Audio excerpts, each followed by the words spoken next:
Hello, कोण? Hello hello हा? रमेश दादा बोलताय का? हो ताई, कोण? हा दादा, माझं नाव सौ प्रियंका आकाश हरदे आहे. ओके ताई. दादा मी फार परेशान आहे. काय झालं? दर्यापूरचे जे आमदार आहेत ना, गजानन लवटे, त्यांच्या त्रासामुळे दादा मी आत्महत्या करायला आली आता. अरे नाही हो ताई, आत्महत्या नका करू तुम्ही.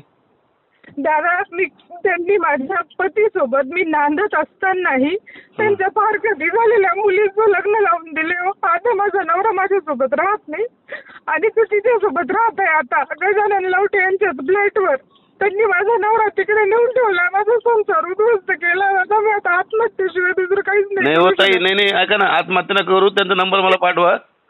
हॅलो दादा, मी एक हिंदू खाटीक महिला आहे दादा. तुम्ही एक मराठा आहे. तुम्ही ओके माझी ताई. मोठी भाऊ म्हणून मला मदत कराल का प्लीज? 100% ताई, 100% ऐका ना, तुम्ही रडू पडू नका. 100% तुम्हाला मी ऐका ना, मी त्यांना फोन करतो आणि तुम्हाला न्याय मिळून देण्याचा प्रयत्न करतो, बरं का?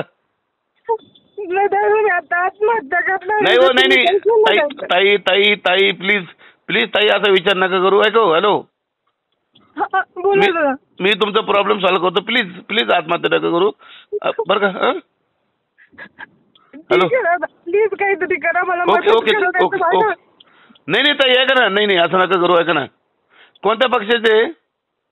ते उभाटा गटाचे आमदार आहेत दर्यापूरचे, गजानन लवटे. ठीक आहे ताई, ऐका ना, तुम्ही असा विचार नका करू. आपण ऐका ना, लगता आपण उद्धव साहेबाला भेटून तुम्हाला न्याय मिळायचा प्रयत्न करू. प्लीज प्लीज दादा, प्लीज काहीतरी ओके, करा. ओके. त्यांनी माझा पूर्ण संसार उद्ध्वस्त केलाय. ओके ताई, ओके. ऐका ना, तुम्ही ताण न घेऊ, बरं का? नाही प्लीज, हॅलो, प्लीज, मी त्यांना फोन करतो. Hello, okay. बरं दादा, ठीक आहे. हा भाऊ. हॅलो, हा आमदार साहेब होते ना, लवटे साहेब? हा, बोला बोला. आमदार साहेब, तुमच्या पाया पडून, हात जोडून, तुमच्या पायाला हात लावून एक नम्र विनंती आहे. हा. हॅलो, एक आहे ना महिला याचा फोन येतोय, ती ना म्हणती की मी आत्महत्या करून घेईल म्हणती, तुमच्या मतदारसंघातली ती. हम्म.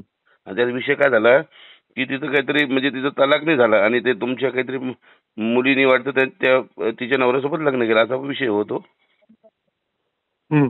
तर त्याचं बघा ना, त्या मुलीचं काहीतरी म्हणजे तिचं भरपाई वगैरे जरी दिली ना तर ती करून घेईल. आता ती मरून जाईल वगैरे ती बाई. ते म्हणते की तुम्ही आमदार असून म्हणे अन्याय केला, कारण की तुम्ही लोकप्रतिनिधी साहेब. आता तुम्ही तुमच्या मुलीचं अशा व्यक्तीसोबत लग्न लावून त्याच्या तिचं पहिलेच लग्न झालेलं तर कसं होईल हो? कोण बोलतो तुम्ही? मी रमेश पाटील बोलतोय, सामाजिक कार्यकर्ता मी संभाजीनगरमधून. कोण? कोणासोबत काय म्हणजे काय कशाकडे बोलतो तुम्ही? काय आहे? अहो, तुमची जी मुलगी आहे ना, तिचं जे लग्न नाही झालं का एक पुण्यामध्ये एका मुलाबरोबर? कुठे? पुण्याला प्रियंका नावाची जी महिला आहे तिच्या नवऱ्यासोबत. तुम्ही इथं मला भेटायला या बरं. अरे मग तुम्ही आणशाल ना मला तिकडं? अरे मग कसं काय बोलून राहिले तुम्ही? नाही सांगतोय हो तुम्हाला, तुमच्या पाया पडून सांगतोय मी तुम्हाला असं काही आदेश देत नाही साहेब. हॅलो. हॅलो, हा, फोन केला होता दादा, बोला. लवटे साहेब बोलता ना? हो हो, बोला. अरे साहेब, आता तुम्हाला म्हणजे तुमच्याकडे इतका विश्वास आहे मला. हॅलो, बोला ना. एक काम होतं म्हणलं साहेब, ती एक महिला आत्महत्या करू लागली. मला तुम्हाला शिवाय द्यायची फार इच्छा, पण देऊ शकत नाही साहेब. प्लीज त्याला न्याय द्या ना साहेब. कोण बोलतोय? अहो साहेब, मी कोणी बोलू? तुम्ही माधुरशोध माणूस माहिती का? तुला अक्कल आहे तुला? Hello hello. तुम्हाला अक्कल आहे का म्हणलं? ती प्रियंकाबाई ती आत्महत्या करायला चालली, ती पुण्यावाली. अरे कोण या? कोणाला बोलता तुम्ही? आमदार बोलता तुम्ही, लवटे साहेब, गजानन लवटे. हो ना, मग तुम्ही मला कसं काय बोलता? अहो तुम्हीच केलं साहेब, ते तुमच्या मुलीचं लग्न त्या तिच्या नवऱ्यासोबत लावून दिलं तुम्ही. तुम्ही आहेत कुठे पण दादा? ते नाही सांगू तुम्ही कुठे आहे, ते नाही धमकी तुम्हाला किती आहेत, मी तिथे तुमच्याकडे लागलं तर. तुम्ही एक काम करा ना, थोडं भेटायला ते आपण बसून बोलू ना. तुम्हाला काही गैरसमज होतोय. ताईला पण घेऊन मी त्या ताईला पण. तुम्ही या माझ्याकडे, मी बोलतो तुमच्या. ताईला घेऊन येऊ सोबत? हो, घेऊन या. साहेब तुम्ही खोटं बोलता माहिती, खोटं नाही साहेब. तुम्ही तुम्ही काय करा, तुम्ही या पण सोबत. आम्ही येलो, तुम्ही काय उपटता ते पाहू नंतर. मी मला नका धमकी देते. हॅलो. नाही. अरे बाबा, मी नाही, सोबत या म्हणजे गैरसमज दूर होईल. हा ठीक आहे. नंतर अहो मी घाबरते मारायला पण मला त्या ताईला इन्साफ पाहिजे बस. आणि तुमच्या दातोली साहेब, मी तर मराठा आहे, तुम्ही तुमची खाटीक आहे, तुम्ही हिंदू खाटीक. तुम्ही काय करा, तुम्ही उभ्या या म्हणजे काय होईल, म्हणजे इथं मग मला सांगा की बाबा मी इथं आहे थोडंसं, म्हणजे कसं आपली बैठक होईल. बैठक झाली तर जरा आपला गैरसमज निघेल. बैठक म्हणजे काय, मारायला येणार आहे का? अरे बाबा मी बैठक डायरेक्ट म्हणजे ना, मी डायरेक्ट ताईला घेऊन उद्धव साहेबाकडे जाणार आहे. बस मला काही घेणं देणं नाही. बघा जाऊ दे, बघू पुढच्या पुढे. ठीक आहे ना, पहिला भेटा तर खरी, हा मग म्हणजे जाऊन तुम्हाला आपण मारा. तिथं, मग जाऊन तिथं. हा म्हणजे मला मारून बिरून जायचं का तुम्ही? आता ते भेटल्यावर बोलू ना, असं हा कोणतं मग ते असतं? तुमचा इरादा काही डेंजर दिसतो मला.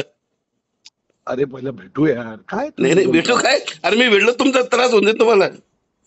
अरे असं काही नाही, तेच म्हणलं. भेटू. तुम्ही मला मारायचा भेटल्यावर प्रयत्न करू, मला गैरसमज पाहिलं मुतून देशाल तुम्ही, फळ मुतशाल तुम्ही. गैरसमज निघून जाते की बाबा हा, तुम्ही कोणाला ते बोलताय. पण. मुतून देशाल तुम्ही, ठीक आहे. फळ तुम्हाला मुतून लागून देईल मला पाहिल्यावर. या तुम्ही या, ओके मुतून देशाल तुम्ही. हा या भेटू. ओके ओके ओके मुतून देशाल तुम्ही. मस्त. या उद्या किद्या येता? हा मी येतो बरोबर. हो मला घाबरू नका. या मग या. तुमच्यासारखे आमदार पाहिजे मी चिबडे चापडे. बरं बघू ना. या बघू ना मग चिबड्या. हो अरे त्रास देतो महिलाला. या बोलू आपण. महिलाला त्रास द्या फक्त, एवढंच करा तुम्ही. तुमची अवकात नाही मर्द सोबत.